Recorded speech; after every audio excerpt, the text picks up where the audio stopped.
Era bom você ficar aqui. Olá, uma ótima noite. Já iniciamos nossa live. Vamos esperar o povo estar entrando. Daqui a pouquinho o povo está chegando aí. Quero agradecer mais uma vez a todos vocês que têm sempre nos acompanhado. Nós estamos começando mais uma live aqui no Mulherage, hoje com a presença da nossa querida Sandra Angélica, né? Que eu tenho muito prazer de estar aqui do lado. Está do lado assim, né, Sandra? É, Está do lado de pertinho. lá, eu do lado de cá, mas está do lado. Então, eu quero agradecer muito a presença da Sandra e de todos vocês que estão sempre aqui com a gente.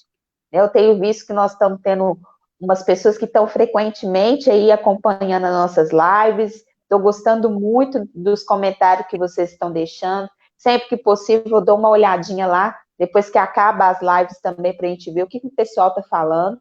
Às vezes a gente não consegue responder tudo, mas a gente consegue visualizar e ver como é que vocês estão, o que vocês estão achando das nossas lives, né? Como é que vocês estão interagindo aí. Estou gostando bastante de fazer, né, essas lives aqui com vocês.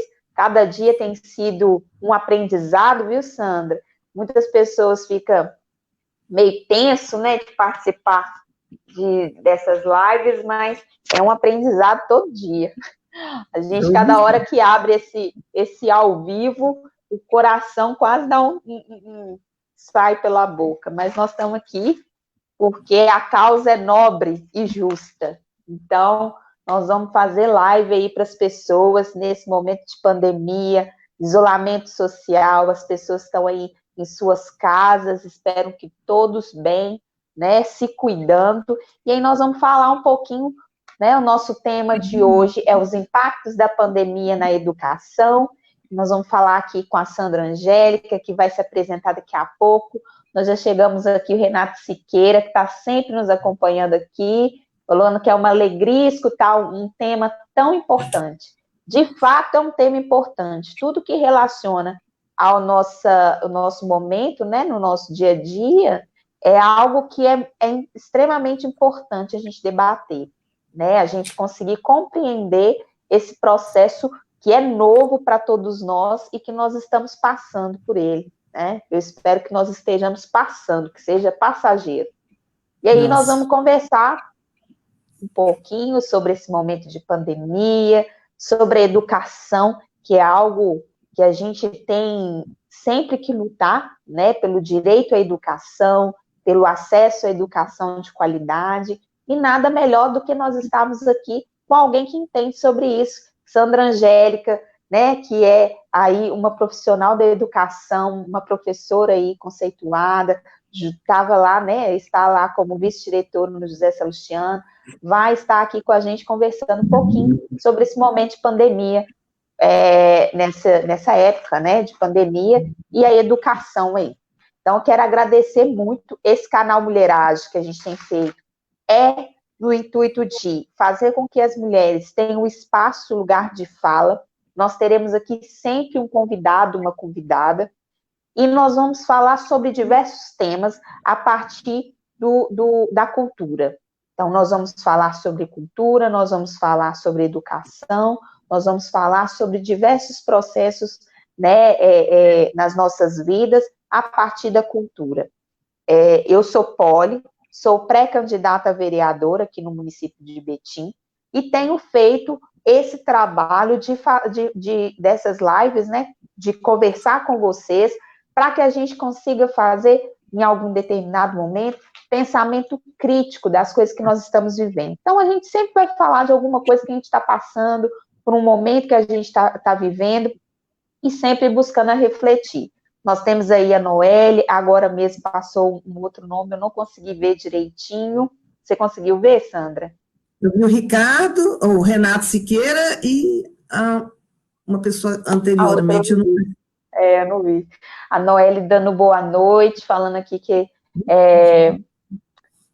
dos impactos da educação e, sobretudo, na educação popular. Então, é isso mesmo, nós estamos aí para falar sobre a educação, né, a nível de políticas públicas aí, e conversar aqui sobre esse tema nesse momento de pandemia que a gente está.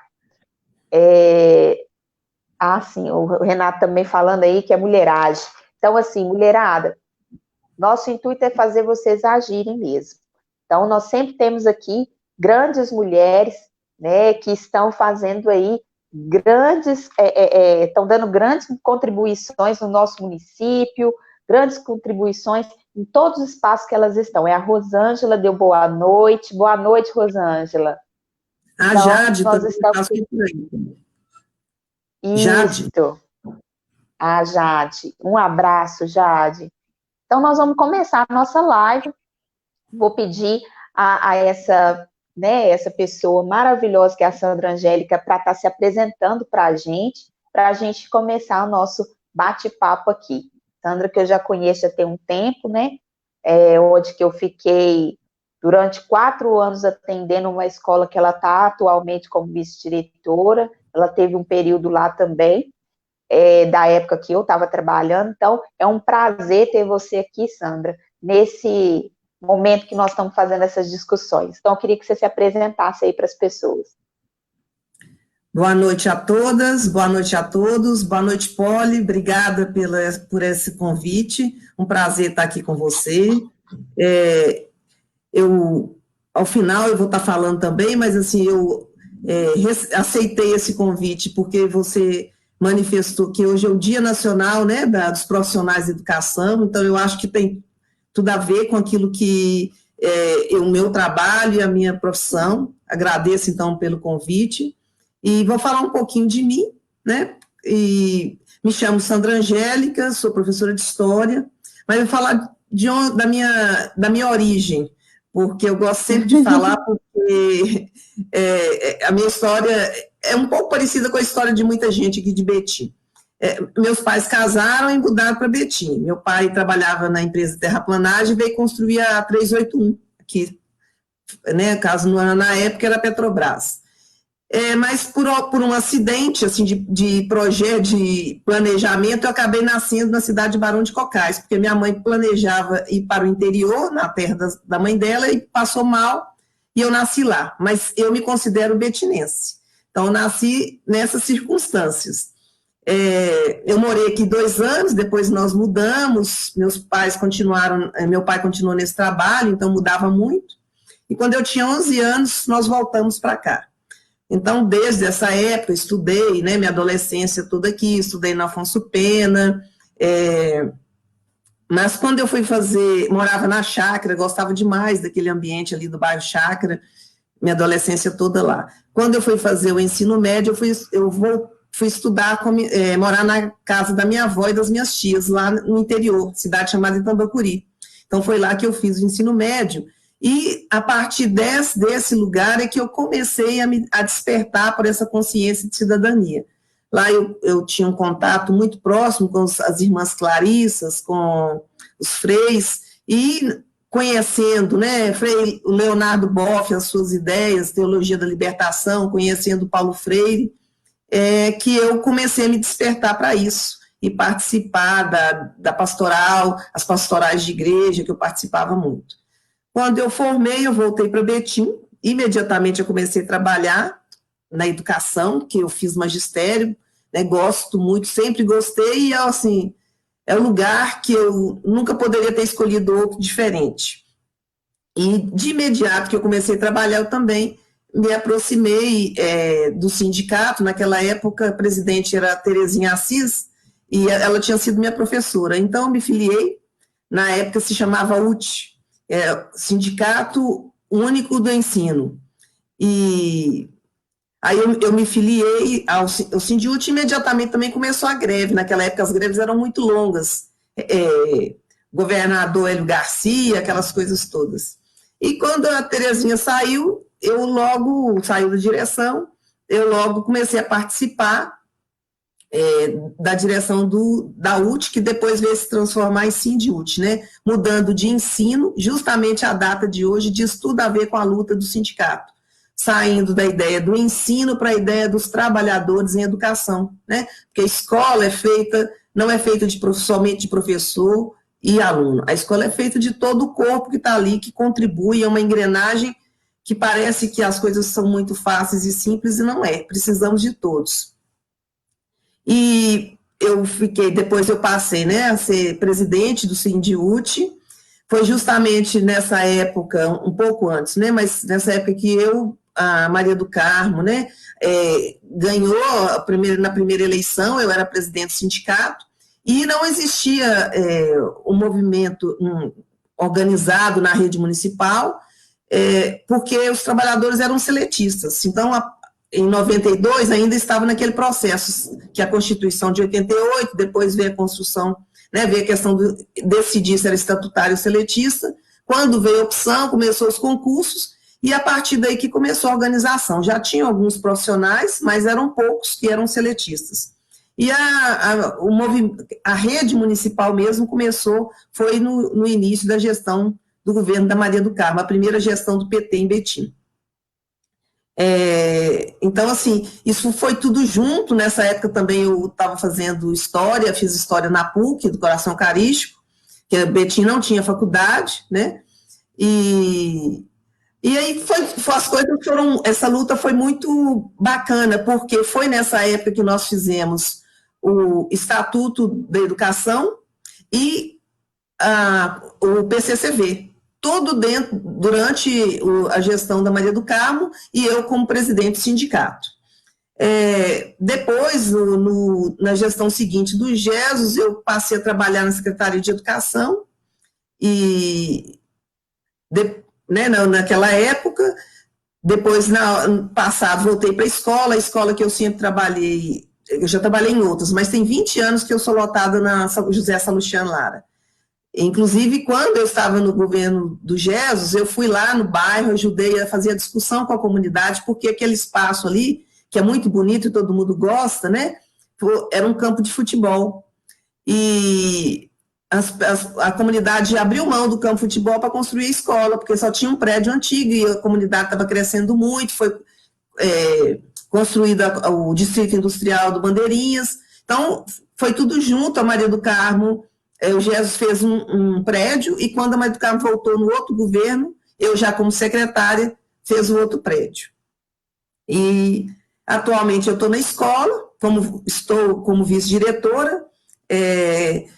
É uma comunidade que eu gosto muito, que vive uma transformação muito grande, porque o que era rural hoje, né, com o Distrito Industrial, vem acelerando o crescimento.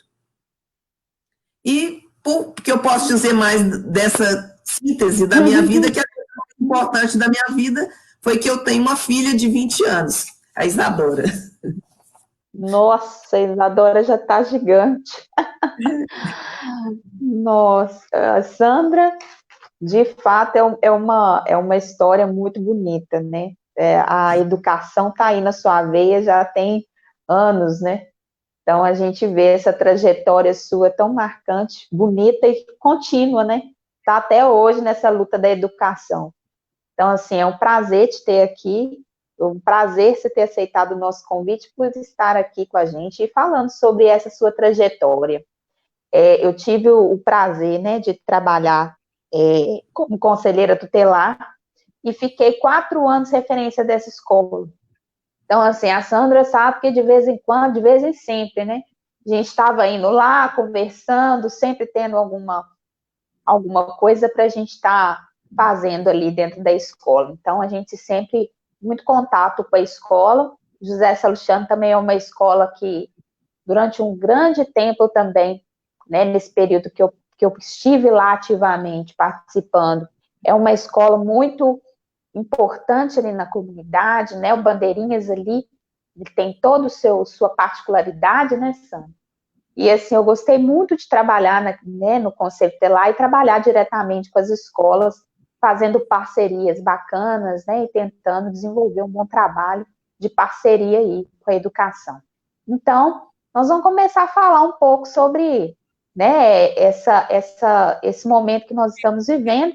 Hoje, como a Sandra falou, é dia, né, do profissional da educação, e a Sandra, toda com a sua experiência, né, como vice-diretora da escola, hoje, José Salustiano Lara, ela pode nos trazer um pouco desse olhar de dentro da educação. Então, Sandra, eu queria que você falasse um pouquinho, fizesse uma análise aí dessa educação, né, no cenário da educação hoje. O que você tem visto aí a partir da sua experiência, desse momento que você está vivendo aí, né, diretamente como vice-diretora, com todos esses impactos aí, o que você tem visto aí na educação hoje? Polly, primeiro eu quero falar assim com muita humildade, porque assim, eu não sou especialista e tudo que está aí é muito novo para nós, né? Não dá para você falar de alguma coisa como se a gente tenha conhecimento profundo. Eu tenho acompanhado, assim, né, sempre que tem um especialista acadêmico, alguma coisa, a gente está ouvindo, está assistindo, está lendo, para ver se entende um pouco melhor o que a ciência diz, um pouco melhor dessa realidade que nós estamos nela, né? E aí, nessa realidade nova, nesse caldeirão, é que a gente vai construindo, vai compreendendo esse mundo novo que vai se apresentando para a gente, né? Que não tem sido fácil. É um cenário incerto, né? Assim, que eu posso dizer, os próprios documentos dos entes federal, o ente estadual e o do município demonstram, né, que essas incertezas, principalmente porque a cada documento, a cada portaria, a cada decreto, a cada recomendação, você vê que as coisas vão caminhando para um lado, às vezes volta para outro, às vezes retorna. Então, se as autoridades estão demonstrando incerteza, nós também não temos tanto o que dizer. Mas, claro que do lugar que eu estou, como você mesmo falou, como direção de escola, vivendo dentro da comunidade, a gente observa muita coisa, né, e vai compreendendo isso. A gente sabe também que existem algumas experiências fora do Brasil, mas nós temos sempre que lembrar que as experiências que são fora do Brasil são dentro de uma realidade diferente do Brasil e uma cultura diferente, né? A forma de comportar até dos alunos, né? Eu ouvi de uma pessoa dizendo esses dias que lá na Inglaterra, né, na verdade foi até minha irmã, as crianças não andam de braços soltos, as crianças andam com os braços cruzados, que é uma coisa que eu nunca podia imaginar. Quer dizer, próprio, não tem nada a ver com pandemia, é próprio da cultura deles. As nossas crianças andam de braços abertos, sempre correndo em direção ao professor, coleguinhas para abraçar. Então, assim, é outra cultura, a gente não pode nunca comparar o que deu certo num lugar com o deu outro. A gente pode experimentar, mas as coisas não são claras para nós. Então, assim, é uma questão que a gente tem que olhar esse comportamento, vislumbrar, né, um cenário de retorno às aulas e orientações de distanciamento nesse momento, só usando máscara e usando distanciamento, eu acho impossível você pensar em retornar desta forma. Para a realidade da escola, não. Quem conhece a escola, quem já trabalhou em escola, sabe que não é possível. Mesmo que se colocasse divisórias entre as carteiras, não é uma situação possível de compreender. Então, eu acho que é um cenário atual da educação, é um cenário de aguardar, com muita cautela e muita responsabilidade, aguardar não só a questão de passar esse momento de pico, mas também aguardar para ver até a previsão para essa vacina e de que forma que ela vai ser produzida e distribuída para que a gente tenha mais segurança, né? Tem uma campanha muito bonitinha que o menino fala assim, mais importante do que perder o ano, seria perder, mais difícil que perder o ano seria perder um parente. Então, eu acho que essa frase, ela sintetiza um pouco desse sentimento que é essa responsabilidade de retorno das aulas. Isso. De fato, é algo que é bem novo, né? Então, para todos está sendo algo novo, e principalmente para a educação, nesse momento que está sendo, né? Está praticamente paralisado, no sentido de funcionamento do espaço mesmo educacional, é algo que a gente vai ter que repensar. E aí a gente fica pensando um pouco, perceber, né, como está sendo essa relação, vocês conseguem manter essa relação com os alunos, vocês conseguem ter algum contato, a secretaria, vocês estão tendo algum contato com esses alunos? Como que está sendo, Sandra? Assim, primeiro lembrar, né, o impacto é brutal, né, é outra realidade. mudança de paradigma completo, não é a mesma coisa. A educação básica é aquela que vai da educação infantil até o final do ensino médio, né? Então, esse período é um período de interação, de ser humano, de contato, de conversa.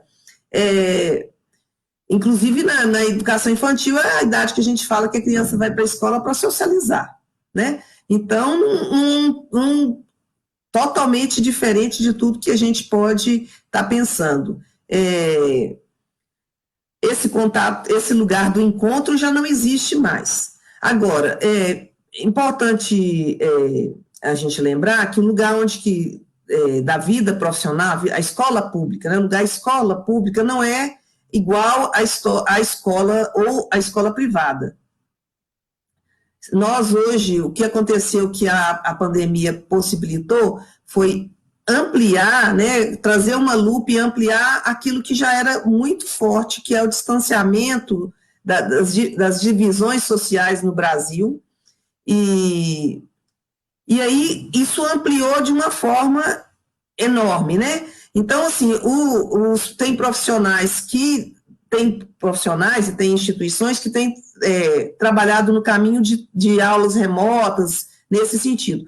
A gente entende, né, pelo que a gente vem discutindo, nós, trabalhadores em educação, que além desse mecanismo, ele ser um mecanismo que não atende o perfil dos nossos alunos, não é extenuante a forma de trabalhar com a mídia. Na rede pública, a gente tem até algumas experiências de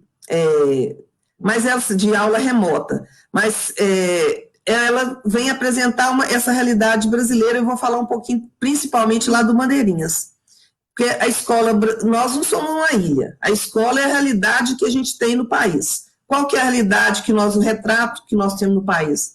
Que a pandemia, né, desnudou isso. Eu lembro sempre do filme, não sei se você assistiu aquele filme O Poço, fazendo uma metáfora, né, do filme aí, essa realidade, é como se a escola pública ficou com as migalhas, né, e nós, né, a sociedade, ficou com as migalhas, e nós estamos nesse meio aí, ó, dependendo um pouco do extrato social, você está mais fundo ou está um pouquinho, mas a gente está comendo, né, o que está sobrando. Então, é nessa realidade que a gente está, que eu estou querendo dizer que não é possível você pensar numa forma de trabalhar. Como pensar numa forma didática de trabalhar, sendo que os nossos alunos não têm acesso à internet, os nossos alunos não têm equipamentos, os nossos alunos, muitas das vezes, quando você fala, mas todo mundo tem acesso ao celular.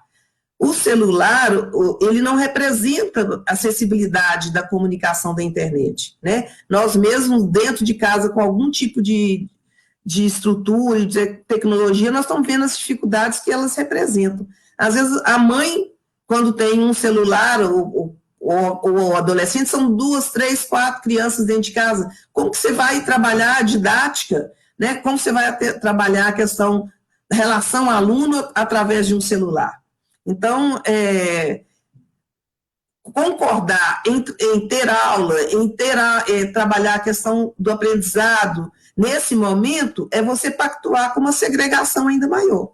Esse distanciamento, a desigualdade, né, que já existia. Só que a pandemia só vem aprofundar e vem demonstrar essa desigualdade de uma forma mais ampliada do que aquilo que a gente já tinha. E a gente sabe que vem aí uma crise, né, que é uma crise, nós estamos no meio dela, que é uma crise econômica, uma crise política, e isso vai se agravar ainda mais. Então, não vejo como dizer de impacto, de trabalhar didaticamente com o aluno e manter relação com o aluno dessa forma, porque, como já foi falado, como, né, muita gente fala e a gente sempre lembra, a relação na escola, a relação aluno-professor, aluno-aluno, é uma relação direta, é uma relação de relação humanas mesmo, não dá para mantê-la através de celular. Sandra, quando você falou da questão da cultura, né, de toda essa essa vivência, a gente, de fato, a gente fica pensando de como que é construído tudo isso que a gente está hoje. Hoje nós estamos num momento de pandemia, uma crise sanitária, e que tem reflexo aí diretamente no nesses problemas que nós temos de desigualdade social. Quando a gente pensa nas famílias, né, eu lembro bem ali da região do Bandeirinhas, existe famílias, muitas vezes, que não têm o local para morar adequado, né, alimentação adequada, não tem a garantia do acesso básico a várias coisas, né, que seriam de seus direitos. Como que vai conseguir, de fato, garantir o acesso à educação através desses mecanismos que nós estamos utilizando hoje?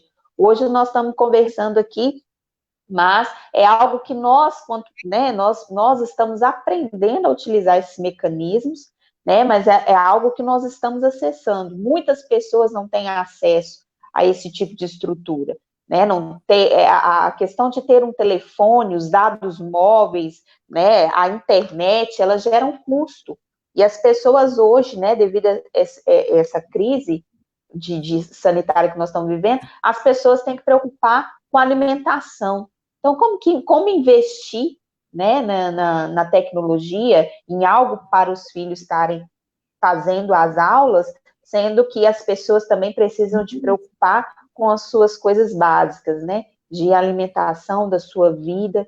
Então, de fato, nós estamos nessa preocupação, né? Nós fizemos recentemente uma live falando sobre distribuição de renda, né, e a pandemia, e a gente falou exatamente isso, que qual que é o reflexo, né, de toda essa situação que nós estamos vivendo hoje? Que isso é uma construção, né, é uma construção de uma desigualdade social. E hoje, com essa pandemia, nós estamos vendo aí a situação se agravando cada vez mais.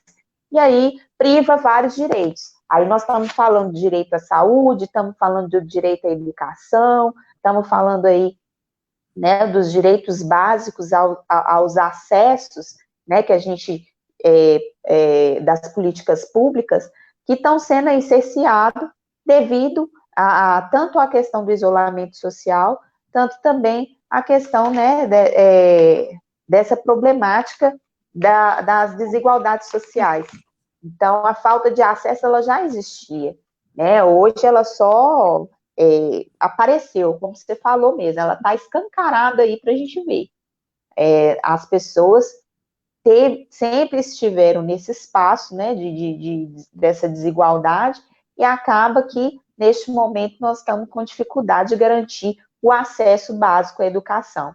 Então, nós estamos aqui com o Frediano pré-candidato também a vereador do Partido dos Trabalhadores. Obrigada, Frediano, por estar presente.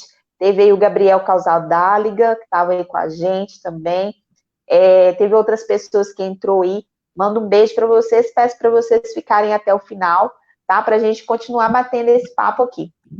Então, Sandra, essa dificuldade do acesso, né,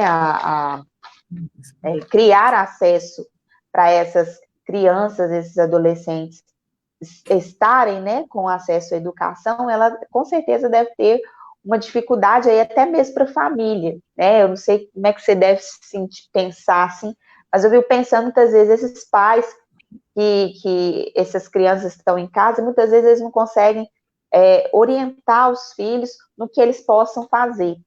Existe alguma orientação, né, da secretaria ou até mesmo né, do espaço educacional para esses pais frente ao que fazer nesse momento?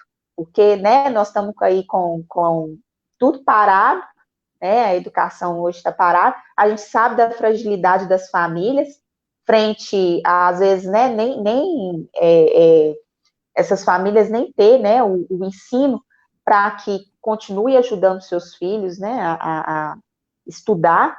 E como que você vê essa situação hoje, né? Vocês conseguem, né? Está sendo feito algo, foi orientado algo a essas famílias?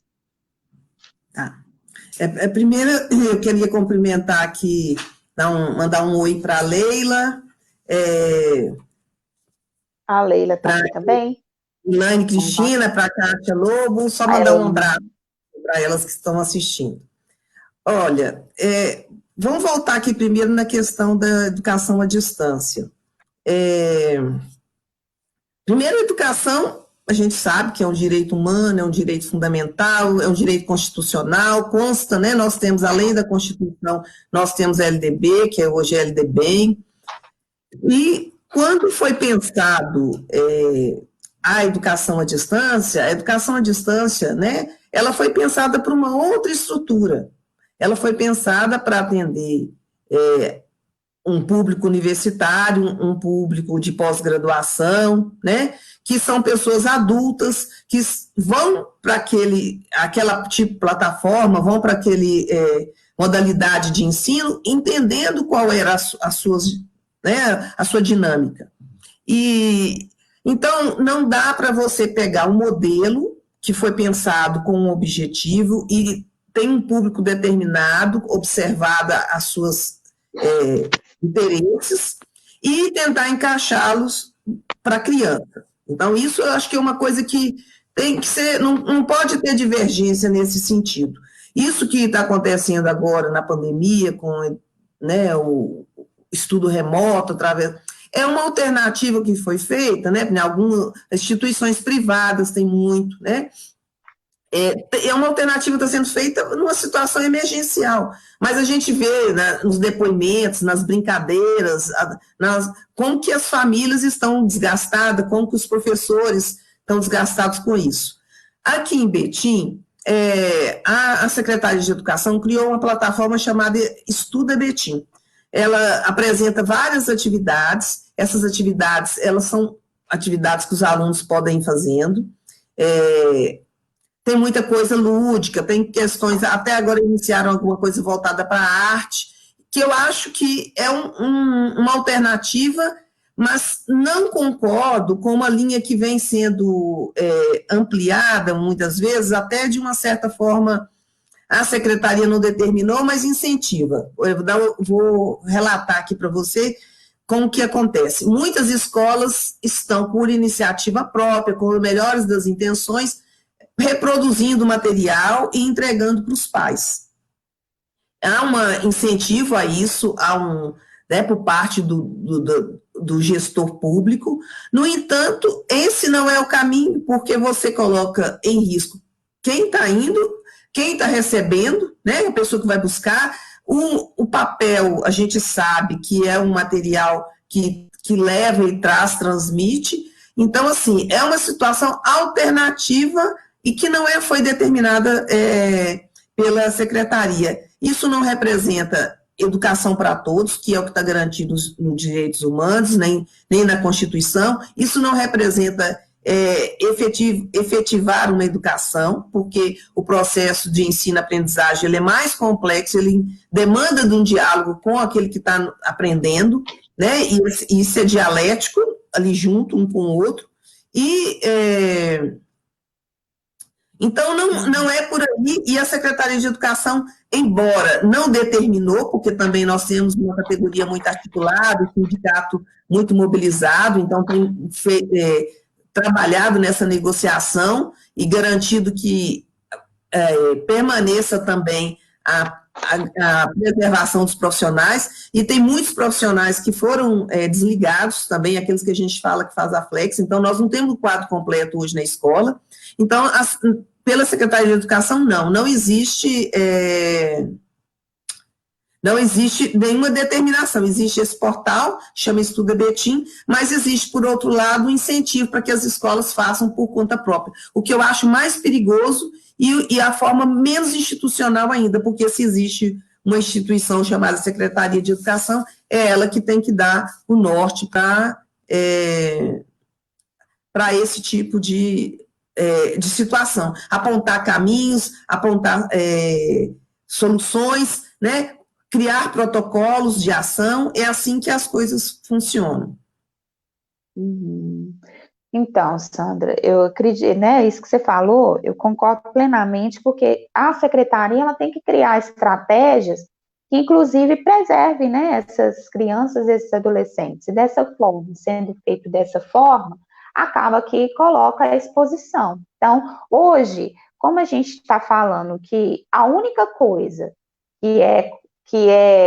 até hoje, né, que a gente tem, que garante a nossa, né, de prevenção da nossa, né, dessa situação da pandemia, é o isolamento social. Então, né, ainda nós não temos vacina, não temos nada. Então, como que a gente consegue garantir que essas famílias, junto com essas crianças, esses adolescentes, eles estejam garantindo esse direito, né, inclusive que esse direito e esse dever também nosso, que é garantir esse isolamento social, seguindo aí o que é colocado, né, pela saúde, e nós temos que estar seguindo. Então, a gente tem que tomar muito cuidado com essa situação que está sendo colocada, porque acaba colocando em risco essas pessoas também, né, devido à transmissão. Hoje, né, eu estava pegando alguns dados de hoje sobre a pandemia, deixa eu só ler aqui que a Jade Santos fez um comentário aqui. A pandemia trouxe a possibilidade real, tem jeito de voltar? Acabou, tirou aqui. Vai a ler Eu dizia o seguinte, que a pandemia trouxe uma realidade real da gente poder refletir sobre a relação escola e trabalho, entendeu? Assim, essa questão do trabalho do profissional e da escola, que muitas vezes é pouco né, não valorizado. Então, eu tenho aqui o Renato Siqueira também que está colocando. Penso que Betim, pós-pandemia, merece um governo democrático e popular que consiga, junto aos pais, alunos e professores, profissionais da educação e toda a comunidade, desenvolver um plano para garantir a educação para todos. Concordo plenamente, Renato, e a gente fica nessa angústia mesmo. Hoje nós estamos vendo aí a necessidade de se ter governantes que estejam comprometidos com a vida das pessoas. Quando a gente fala, né, dessa situação de que é necessário garantir o isolamento social, e nós temos governantes que muitas vezes não preservam, né, esse direito nosso, que é o direito à vida, incentiva essas pessoas a estarem nas ruas, né, a tomarem posições que prejudicam a vida das pessoas, nós temos que ficar atentos, porque, novamente, nós estamos aí em um período eleitoral em que nós temos que verificar e acompanhar e ver quem, de fato, está de acordo com a vida, né? Hoje, aqui em Betim, peguei os dados de hoje, essa semana eu fiz uma live, né? Foi-se terça-feira, com a Conceição Rezende falando sobre saúde, que ontem foi o dia, né, da saúde também. E aí nós fizemos uma fala em que a gente apresentou os dados, falando sobre quantos óbitos em Betim a gente tinha, né? Foram 95, terça-feira. Hoje, os dados de hoje, nós temos 107 óbitos em Betim, 3.153 casos confirmados, né, que antes era 2.000 e alguma coisa, e 24.603 notificados. Terça-feira era 22.780. Então, nós estamos aumentando numa quantidade, assim, que a gente fica assustado. Então, neste momento, a gente tem que ter essa preocupação com essa causa, que é do cuidado das pessoas e o cuidado da vida. E aí, quando a gente vai falar das famílias, dos alunos, a gente também pensa no profissional, e é aqui que nós estamos falando, do profissional, né? Hoje é o dia do profissional da educação, então é importante a gente saber como que está esse profissional aí, neste momento de pandemia, como que eles estão se organizando, como que está essa situação aí hoje de vocês, né? Como que está sendo colocado e qual que é a visão de vocês quanto profissional da educação? Primeiro, eu queria comentar aqui, porque uma pessoa fez um comentário, estava escrito Jade, depois que eu identifiquei, a Jade é a filha de uma amiga minha, que é colega de trabalho, que é a Marília, que é pedagoga lá na escola. Valeu, Marília. E eu acho que uma boa reflexão Você lembra da Marília? Eu acho que eu lembro da Marília. Pois é uma das expectativas, eu acho, que a gente cria, embora essa valorização, quer dizer, se cria uma expectativa de que o profissional de educação, né, os professores, os profissionais de educação e a instituição escola venham a ser valorizada tão, né, que tem sido tão maltratada pelos governantes, porque educação é investimento, né, e se você não investe na educação, você demonstra, não adianta ficar naquele discurso que a educação é importante e não tem investimento. Então, assim, há uma expectativa diante de tudo que todos estão passando, todos os tipos de experiência, que as famílias, em primeiro lugar, valorizem. Para que o governante valorize, eu acho que a sociedade valorizando, eu acho que é um bom passo, porque se a sociedade comprar, né, entender que é uma bandeira e que essa luta é a luta de todos e que tem que se lutar por isso, eu acho que é um passo para que a gente tenha uma escola em que seja valorizada. Só esperar, né, que os governantes valorizem, isso não adianta. A gente tem que escolher, em primeiro lugar, primeiro passo é escolher um bom governante, pessoas que já passaram e deixaram contribuições na educação. E também trabalhar para que a sociedade valorize e entenda esse momento que a gente está vivendo e as responsabilidades, porque, afinal de contas, eu penso que você começou falando dos dados, eu vou chegar em Betim, mas nós, Betim, não conseguimos, o Brasil não parece que não sai dessa pandemia, porque nós temos um presidente que ignorou, negligenciou e continua negligenciando, e parece que quanto mais pessoas morrem, melhor é a solução para a questão a forma como ele entende. Então, se o Brasil tivesse tido um presidente com uma condução, que estabelecesse uma quarentena rígida, da forma que aconteceu em alguns países, 2 meses, até 3 meses, hoje talvez não estaríamos nessa situação. Cada hora, né, a gente não sai do pico, o pico está permanente no Brasil.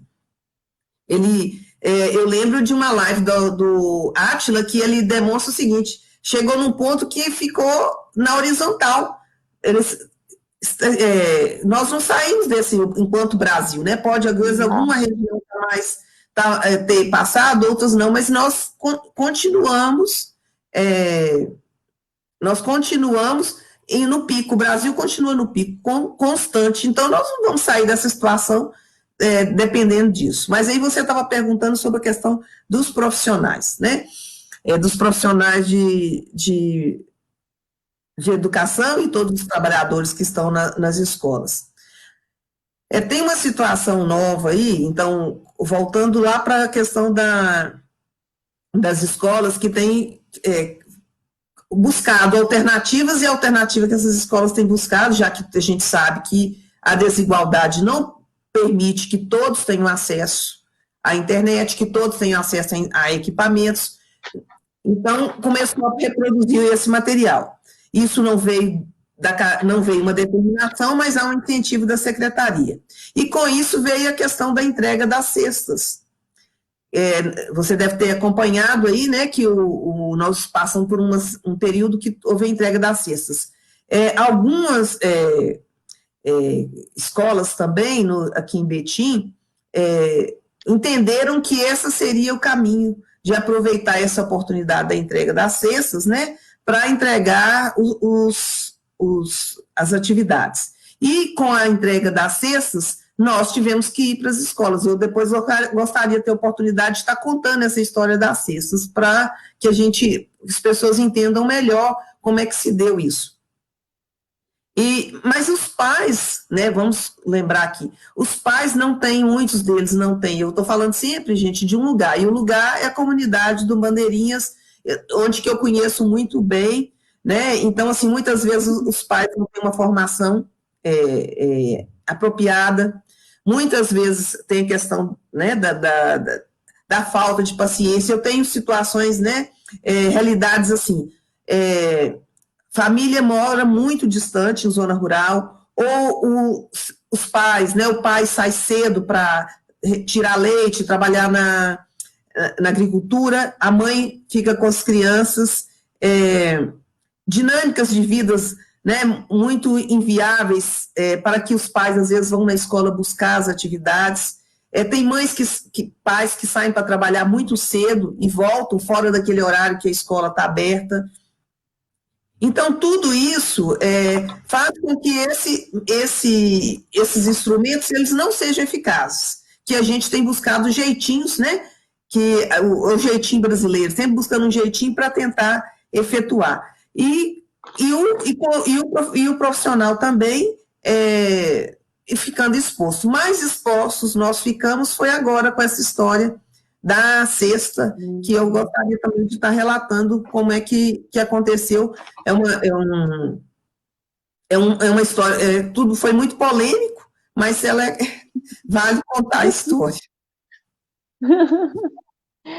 Então, Sandra, se você quiser falar um pouquinho para a gente como que foi, né, essa entrega da cesta, porque a gente sabe que foi um pouco complicado e polêmico mesmo, né? Teve alguns questionamentos aí da própria classe da educação, então eu queria que você quiser colocar um pouquinho para a gente, vai ser muito bom. Primeiro é o seguinte, a cesta foi entregue, né? Nós não sabemos se ela vai continuar sendo entregue, porque a gente fica sempre aguardando a live do prefeito na segunda-feira, né? Não sabe o que vai ser falado, o que está previsto. Importante que eu explicar superficialmente, mas um pouquinho sobre a questão da merenda. A merenda escolar, ela é um recurso federal, vem através do recurso do FNDE, né, que vem pelo MEC, mas passa pelo FNDE, Fundo Nacional de Desenvolvimento da Educação. E o programa ele é denominado PNAE, que é o Programa Nacional de Alimentação Escolar.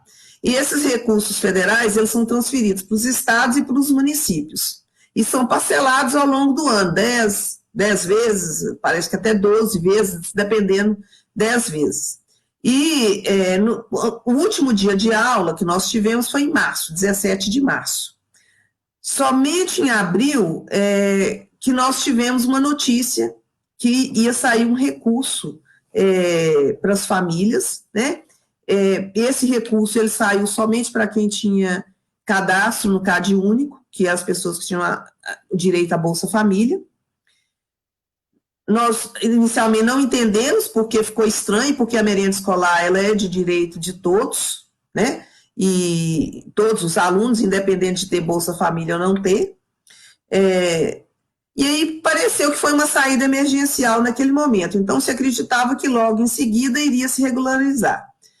Com isso, nós acompanhamos ao longo de dos meses várias manifestações de famílias, de alunos, de pessoas da comunidade escolar, de profissionais, questionando cadê o recurso da merenda escolar, né?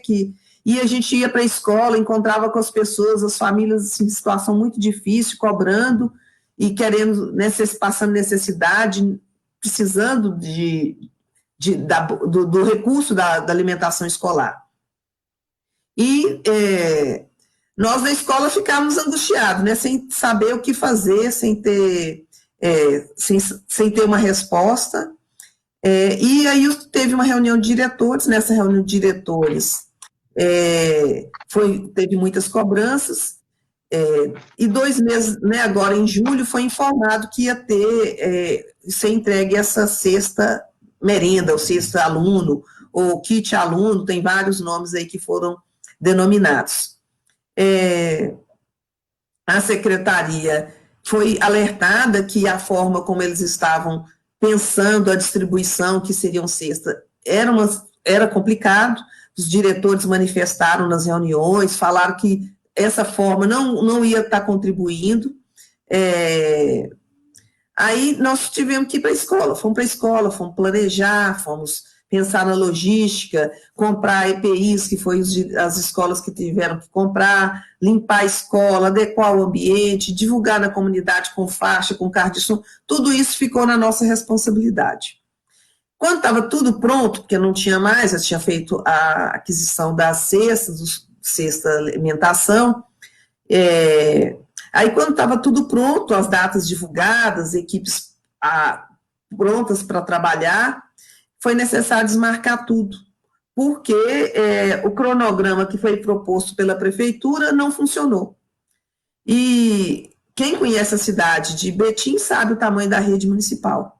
E é claro que não seria viável se cumprir aquele cronograma do jeito que eles tinham falado, que entregariam tudo em 2 dias.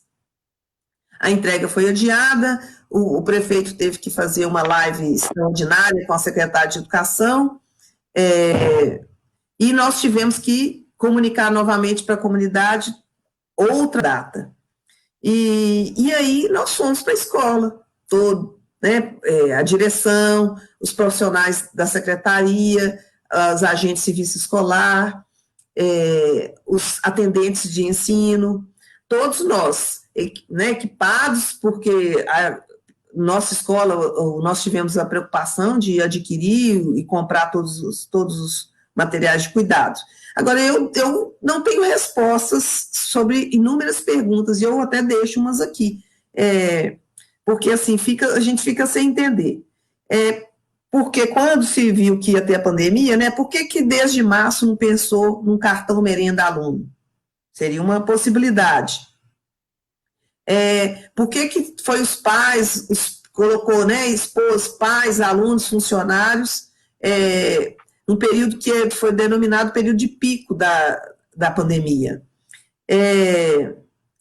Por que não se buscou outra possibilidade, outra modalidade de compra em que os fornecedores, né, de diversos fornecedores pudessem ser contemplados e com esse recurso de 7,5 milhões, né, que foi recurso da merenda?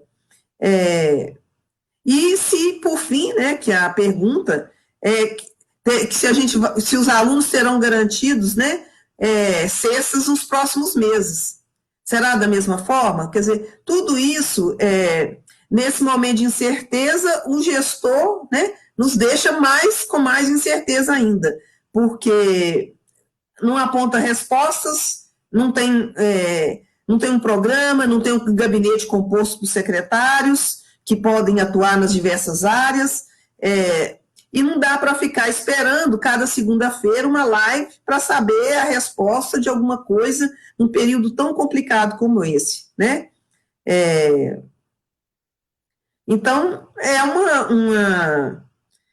nesse momento, né, fica essa dificuldade e essa insegurança. Não é só se nós, profissionais, estamos inseguros, você imagina a população que está precisando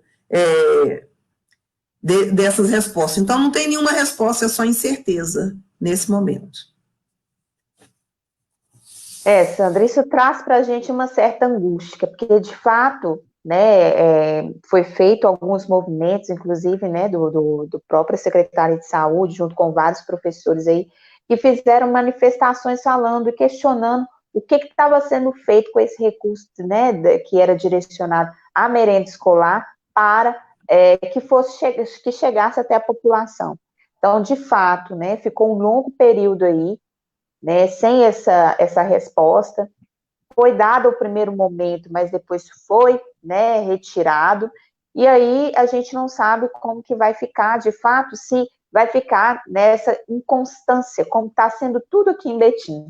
Para mim, eu estou vendo tudo aqui em Betim, tudo inconstante. Cada hora você tem um tipo de decreto, cada hora você tem uma informação diferente, em que libera comércio, fecha comércio, pensa numa estratégia e depois, né, já coloca outra. Então, assim, eu acredito que nesse momento que nós estamos vivendo, a população, ela tem que ficar atenta e tem que cobrar dos governantes, cobrar de quem está aí, para que tenha essa resposta e que seja garantido, né, o que é de direito de todos, que é o recurso da merenda escolar. Se essa criança ela não está estudando neste momento, né, se ela não está indo para a escola e esse recurso está parado, nada mais justo que nesse momento seja distribuído para as famílias. Como a gente estava falando, nós estamos num processo de desigualdade social que está latente aí, né, ele está escancarado, né, na sociedade. Eu conheço bem o território de Bandeirinhas e falo que é necessário também a gente pensar em territórios. Quando a gente pensa em territórios, a gente pensa na cultura daquele território. Então, a Sandra abre muito bem falando sobre cada local tem a sua cultura, e de fato tem. Então, é pensar estratégias de acordo com aqueles locais, como que vai chegar, qual que é o acesso que essas pessoas vão ter, né? E como que vai ser organizado isso. E ter uma finalidade para garantir o direito dessas crianças, desses adolescentes, de suas famílias. Então, nós temos que ter, né, que esse representante hoje que nós temos atualmente, né, no nosso governo atual, que tem essa responsabilidade de garantir o acesso dessas pessoas ao que é de direito. Então, o recurso, né, da merenda escolar, que elas tenham acesso, sim, e que seja cobrado por todos nós, que seja acompanhado por todos nós, para que façamos o que a Sandra falou, essa luta de professores, né, essa busca constante da educação, essas diversas lutas, ela não pode ser isolada, né? A educação é para todos, é o primeiro local, praticamente, que a gente passa de socialização depois da família. Então, a escola é fundamental e nós temos que, sim, garantir que tenhamos acesso à educação com qualidade, né? Que quando a gente retornar nesse período, que seja repensado todo esse processo escolar e que seja garantido a qualidade, né, da educação, com a valorização dos professores, com a valorização, né, do espaço educacional, com investimento na educação. Então, a gente tem que pensar, sim, neste momento, na educação como um todo, né, e pensar que nós temos que buscar os nossos direitos. Nós já estamos quase finalizando, Sandra, e aí... Eu queria estar falando um pouquinho da questão nossa, que a gente vive aí com a Secretaria de Educação, o Poli. Pode falar, porque Sandra. eu falava da questão da incerteza, né? E assim, o meu sentimento, inclusive para além da pandemia, mas principalmente com a pandemia, é que esse governo, né? Nós estamos passando está finalizando aí um governo, né? Que está final de mandato, e nós não vimos nenhum programa para a educação que perpassasse por toda a gestão. Não tem nenhuma marca, nada que fez que pudesse deixar uma herança, nós criamos um projeto. Não sei o que aconteceu, nós tivemos 4 secretários, passaram 4 secretários de educação nesse período, né? Parece que os secretários não davam continuidade um ao trabalho do outro, não sei se ficavam à mercê do prefeito, mas se for isso é muito triste, né? Porque a gente às vezes pensa assim, o que o empresário sabe sobre política educacional, né? O que sabe sobre educação, no caso específico, inclusive, o que esse empresário sabe sobre a educação de Betim? Então, eu ainda tenho um ponto positivo, porque eu pertenço, meu sindicato, eu faço parte, fiz parte da direção e atuo até hoje. Felizmente, o Sindiúte, que é o Sindicato dos Trabalhadores em Educação, é um sindicato combativo, né? Então, nós temos uma categoria atuante, mobilizada, consciente, mas não é o suficiente. Passamos 3 anos sem ter nada. Quando foi esse ano agora, né, até então fazendo coro com o governo golpista, com o Temer, com o governo fascista de ultradireita, que é o Bolsonaro, e nós só estávamos tendo direitos. Fomos aprovados com aquele emenda, né, Educação e a Saúde, que foi aprovada legal, e agora em 2020 que nós fizemos uma greve e obtivemos algumas conquistas que a gente nem sabe se vai receber. Então, assim, é triste, não contemplou o servidor, não contemplou a comunidade escolar, não atendeu, passaram, né, 4 secretários e não deixou marca nenhuma. E aí, diferente de uma experiência que eu tive, que eu acho que foi muito importante. Dá um abraço aí na Daiane, na Celso. Só um pouquinho, dá um abraço aí no Stan, que apareceu aí, na Daiane, na Celso, na Conceição Rezende. Conceição. Isso aí, pessoal. Apareceu a Loura também, que é pessoal da educação, pessoal. Um abraço a todos vocês, a todos os profissionais de educação. Parabéns a todos. Nós já estamos encerrando aqui este momento. Foi fundamental tudo isso que a gente conversou, Sandra. E a busca é constante, é algo novo e que nós vamos ter que, junto, né, tentar buscar formas de melhorar a educação pós-pandemia, né, repensar a educação pós-pandemia, porque depois que tudo isso passar, né, não vai ser somente abrir as portas da escola, nós vamos ter que pensar o que nós vamos fazer, né, pós essa pandemia, com toda essa situação. Então, como eu falei com vocês, eu sou Poli, sou pré-candidata a vereadora, estou com a bandeira da cultura e quero falar com vocês sobre a cultura em todos os âmbitos, inclusive na área da educação. Né? Estou aqui para dizer do compromisso que a gente tem com a educação, da educação de qualidade, da educação integral, da educação que possa atender não só aos alunos, mas também à classe trabalhadora naquele espaço. Então, nós precisamos de, sim, garantir com que a escola tenha qualidade. Ela só vai ter qualidade a partir do momento que nós tivermos a valorização dos professores, que nós tivermos a educação trabalhando junto com a cultura, com a escola integral, dentre essas coisas. Então, eu quero agradecer muito a presença de todos vocês que participaram aí, deixaram bastante comentários, tá? A Jade aqui falando novamente, profissional da educação é duro de queda. Olha a Sandra representando a gente aí. Tá vendo, Sandra? Obrigada, Maria. Então, um abraço para você. A Jade é a Marília? A Jade é a filha da Marília. A filha da Marília.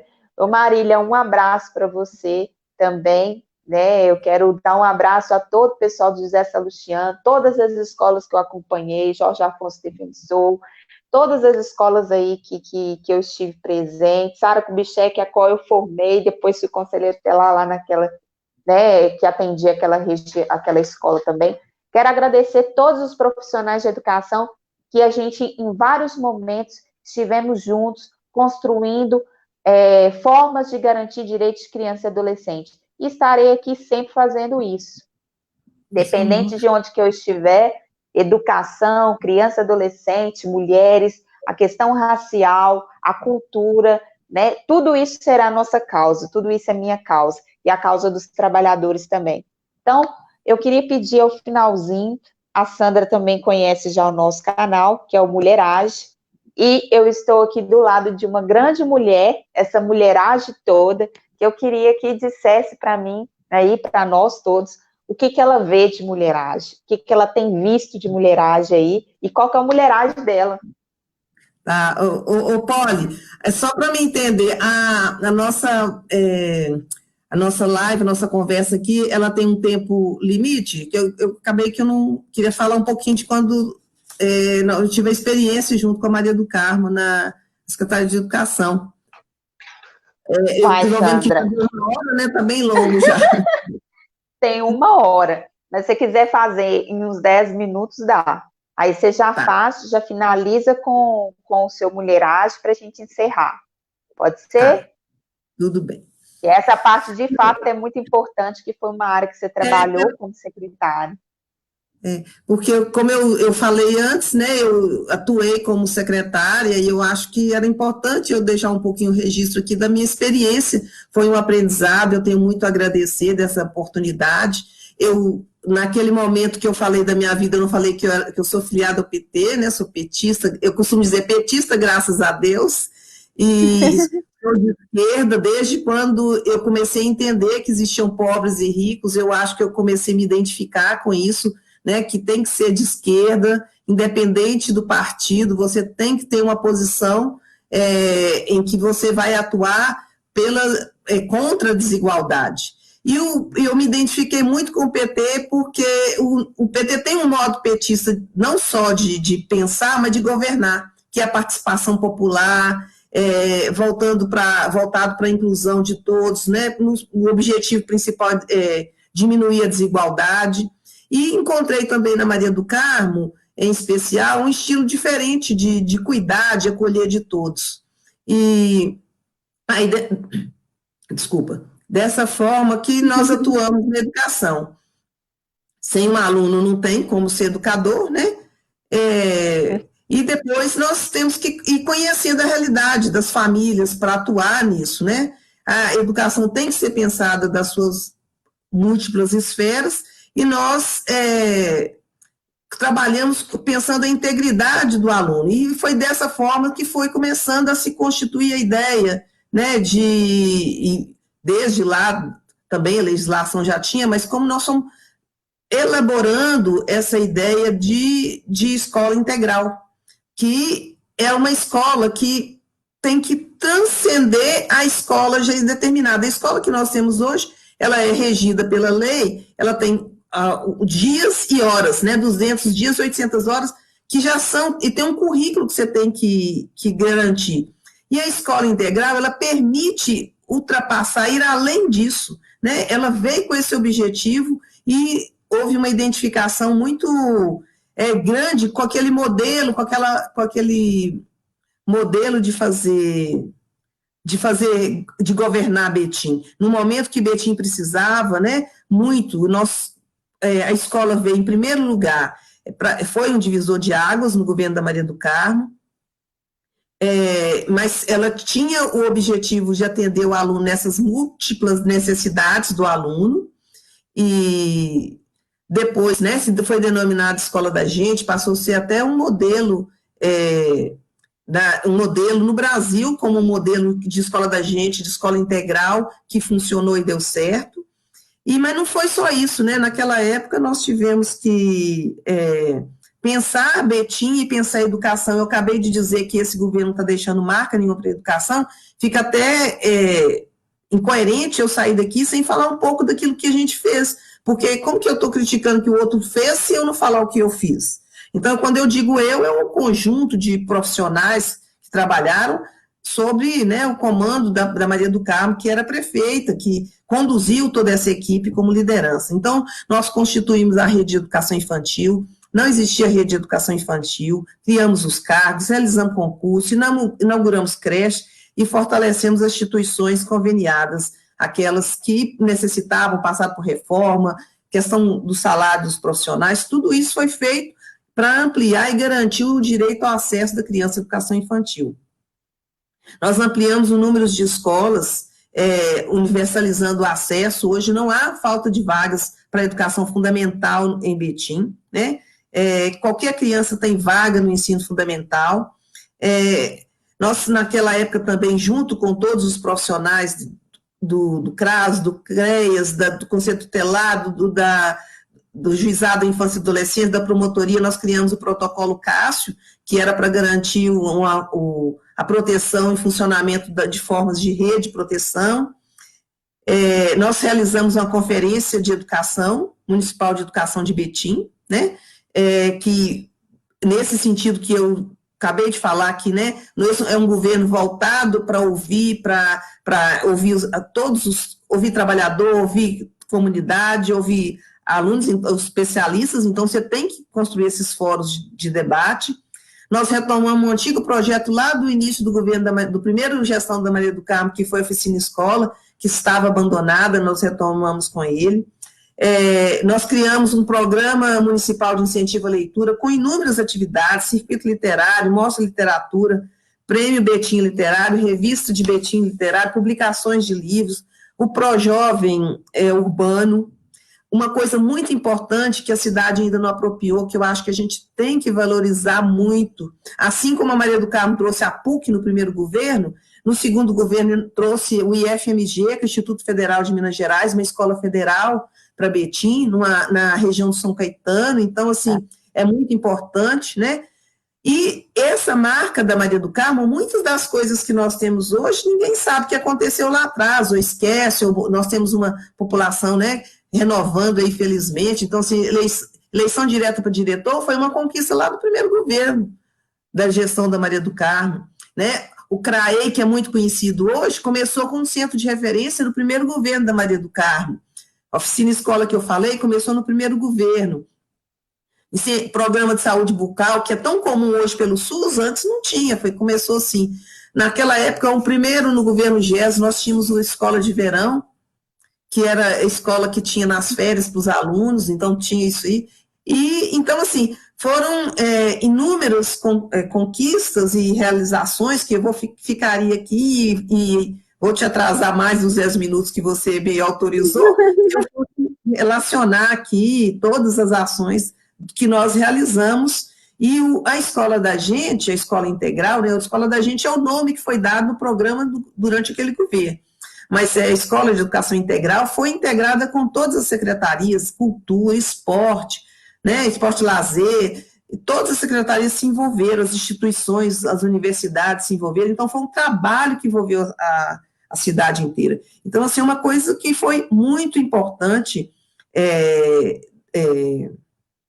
durante todo o período. Então, assim, deixou um marco, e como resultado, não era esse o objetivo, mas como resultado, a gente sabe que quando você investe em educação, há uma cadeia de benefícios, há uma cadeia de qualidade, que é a questão da redução da violência, porque aquela criança que a mãe não podia, que ficava na rua enquanto a mãe trabalhava, ou aquela mãe, também a questão da inclusão da mulher, né, e da diminuição da desigualdade. Aquela mulher que não podia trabalhar, com a escola integral pôde trabalhar. Então, tudo isso são resultados que são ditos secundários, porque o objetivo principal é possibilitar a criança, mas a educação, ela transforma, né, o Paulo Freire que dizia isso, né, se com ela a gente não transforma, muito mais dirá com ela. Então, a educação transforma, e a escola da gente deixa essa marca permanente, né, dessa gestão que pensou em todos, incluir toda a cidade. Ela foi inclusiva mesmo. Você estava me perguntando sobre o que representa a mulheragem, né? Mulheragem é a mulher que atua, a mulher que está em todos os lugares, a mulher que não aceita, né, essa desigualdade, a mulher que luta contra a desigualdade do combate ao racismo, a desigualdade dos direitos da mulher, a mulher que está hoje assumindo uma família solo, que é a maioria das nossas mães que a gente conhece, né? A mulher que está presente na sociedade e que tem ocupado esses espaços. Eu fico muito feliz, Poli, por ver você, né, pré-candidata, uma mulheragem, uma mulher que se dispôs a estar trazendo uma plataforma, uma informação, né, uma luta, uma bagagem para nós. Temos outras pré-candidatas também no partido. A Maria do Carmo é uma mulheragem. Então, assim, é uma mulher que está agindo, que né, fala assim, não, se é para a gente ter um ABETI melhor, então vamos lá, vamos agir. Essa é a mulher que age, que abre mão de algumas coisas, muitas vezes, para contribuir com a sociedade melhor. E eu fico muito feliz de estar podendo estar junto com você nessa pré-candidatura, né, e vamos estar juntos aí firmes. Quero só, por final, agradecer e também parabenizar todos os profissionais da educação, que hoje é o Dia Nacional dos Profissionais da Educação, lembrar que o Sindiúti foi pioneiro nisso quando rompeu a ideia de ensino e transformou a UT em Sindiúti, em União dos Trabalhadores da Educação, porque são todos aqueles que estão dentro da escola que fazem educação. Nós consideramos todos como educadores. E esse processo é feito dentro da escola de uma forma muito bonita, né? A dialética do Paulo Freire, que sempre fala, né, que quem aprende ao ensinar, e quem aprende ensina, e quem ensina aprende. Então, é um processo, e nós, na escola, estamos aprendendo com os nossos alunos e com nossos colegas. Muito obrigada a todos e todas. Sei, Sandra, a gente que agradece, agradeço a todos vocês que ficaram aqui até agora com a gente. De fato, foi muito bom conversar com você, Sandra. Falar sobre educação é algo que a gente tem que fazer constantemente. Educação está aí no nosso dia a dia, né? A gente se educa, né, a todo momento. E esse espaço da educação, ele é fundamental para o nosso crescimento, para o nosso senso crítico, então a gente tem que defender ele de todas as formas, né, fazer com que ele seja esse espaço educacional e crítico. Então, assim, fico muito feliz por essa construção que você fez, que deixou grandes frutos também. Eu tive o prazer de trabalhar em um período como conselheira tutelar na época da Maria do Carmo, peguei um pouco dessas políticas públicas que estavam em funcionamento. Então, eu fico muito feliz em ver que existem pessoas que pensam dessa forma, que pensam em políticas públicas para todos, que pensam no acesso para todos. Você foi uma secretária, né, nesse sentido de trazer acesso para as pessoas e pensar nisso tudo. Quando você pensou nessas crianças e adolescentes dentro da escola integral, você pensou nas mulheres que sofrem violência dentro de casa e que muitas vezes estão ali nessa condição porque não conseguem trabalhar. Então, quando você faz, né, quando é feito esse tipo de procedimento, a gente consegue garantir não só para criança e adolescente, mas para toda a família, né? Educação, ela está ali e ela vai interferir em toda a família. Então, nós temos que fortalecer a educação, temos que fortalecer, né, todos os equipamentos públicos que a gente tem, fortalecer o Estado, parar de pensar que a gente não pode falar de política, nós temos que falar de política sim. Então, eu estou aqui como pré-candidata pensando nesse sentido, de fazer com que nós possamos estar nesse lugar modificando essas realidades a partir de uma construção coletiva. Vamos todos construir isso juntos, tá bom? Então, eu faço um chamado para as mulheres. Mulher, age, tá bom? Então, um beijo a todos vocês. Obrigada, Sandra, mais uma vez. Foi muito bom estar com você aqui. E até a próxima, pessoal. Espero vocês para a próxima. Vi que tem muita gente nova aí. Continua com a gente, me siga nas redes sociais, Poli Mulheragem.